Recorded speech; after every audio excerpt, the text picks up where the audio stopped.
Vous voulez tester macOS? Vous voulez vraiment tester un Mac sans que votre banquier fasse 7 têtes? Quoi? Est-ce qu'un appareil officiel Apple vendu entre 100 et 200 € pourrait faire l'affaire? Eh ben j'ai fait le test pour vous avec ce Mac mini qui va fêter ses 10 ans.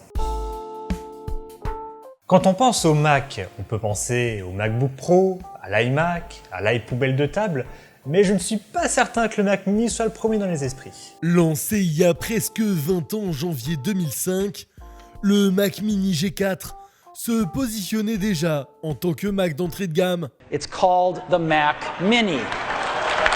Ce n'est qu'un an plus tard, en 2006, que le Mac mini se voit greffer d'un processeur Intel. Après plusieurs révisions minimes, c'est en 2010 qu'Apple présente le Mac mini avec le boîtier unibody, encore présent aujourd'hui. Certes, il y a eu plusieurs versions en 2010, 2011, 2012, 2014 et 2018, mais les évolutions étaient surtout au niveau du matériel et des connectiques à l'arrière. Et à partir de 2020 arrivent les Mac mini avec les puces M1 et M2 et bref, le schéma se répète. Dans cette vidéo, on va donc tester le Mac mini de 2014 avec un i5 milieu de gamme, 8 Go de RAM, le tout pour moins de 200 €. A noter qu'il existait 4 variantes de ce Mac, pouvant aller jusqu'au i7 et 16 Go de RAM, soudés. On parle d'Apple. Pour ce qui est du stockage, vous aviez le choix entre du SATA, du NVMe ou de l'hybride, mais surtout modifiable. Mais promis, on y reviendra.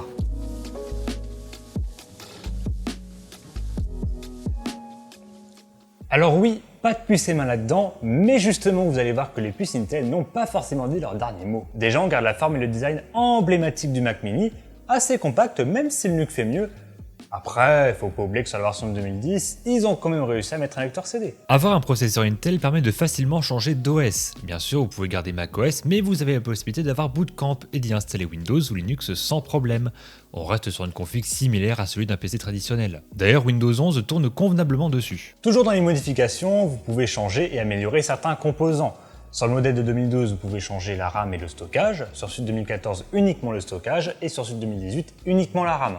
Faut se décider pour le coup. Bordel, décide-toi, bout d'un moment. Ah bah non, de toute façon après ils auront fait le choix, tu peux faire l'une et l'autre. En plus de pouvoir changer de disque sur le modèle de 2014, il est également possible de rajouter un second disque en NVMe. En effet, sur certains modèles haut de gamme, il était possible d'opter pour le stockage dit Fusion Drive, c'est-à-dire un mélange entre un petit SSD au format NVMe à côté d'un disque dur classique au format SATA. Alors le mien n'avait pas cette option, mais vous pouvez vous procurer l'adaptateur sur Amazon pour seulement 20 € et le brancher sur la prise prévue à cet effet. Ce qui fait que maintenant j'ai deux SSD, un au format SATA, un en NVMe. Je suis large. Concernant macOS, la dernière version officiellement supportée est macOS Monterey, sortie il y a 3 ans et encore maintenue niveau mise à jour et programme. Mais bon, vous me connaissez et mon ami le Hackintosh n'est jamais bien loin.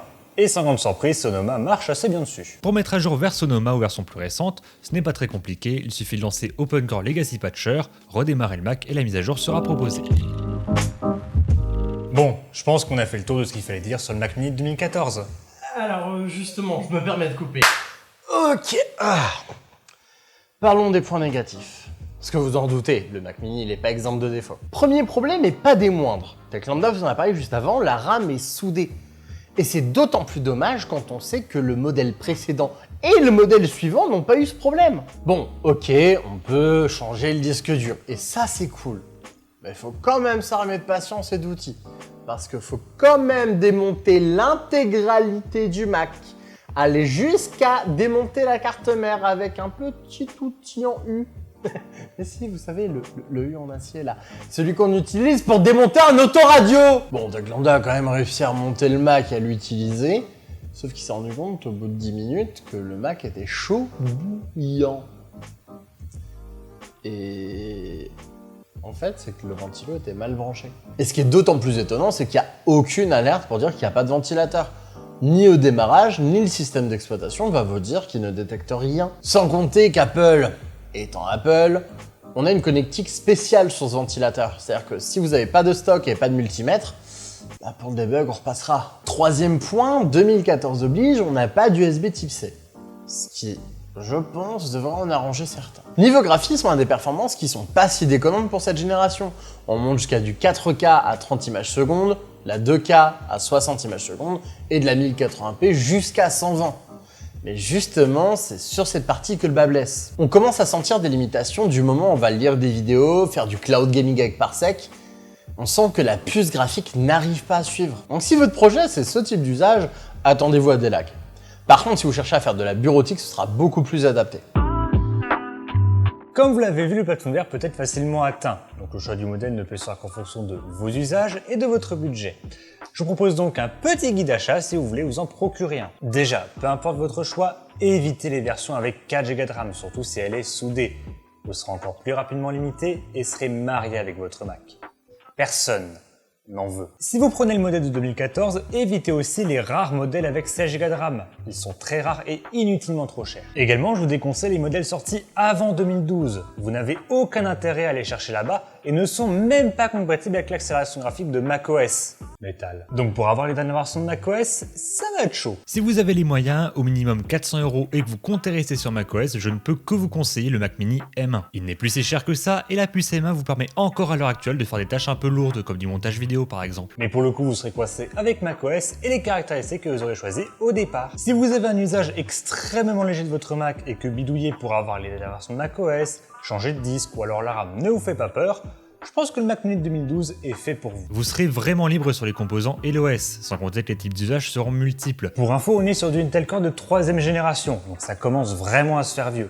Sur le bon coin, vous en trouverez entre 100 et 200 €, avec beaucoup plus de modèles avec 16 Go de RAM. Si vous voulez quelque chose d'un peu plus récent, mais d'un peu plus limité dans la même tranche de prix, vous avez le Mac Mini de 2014, le mien du coup, avec du Intel Core de 4ème génération.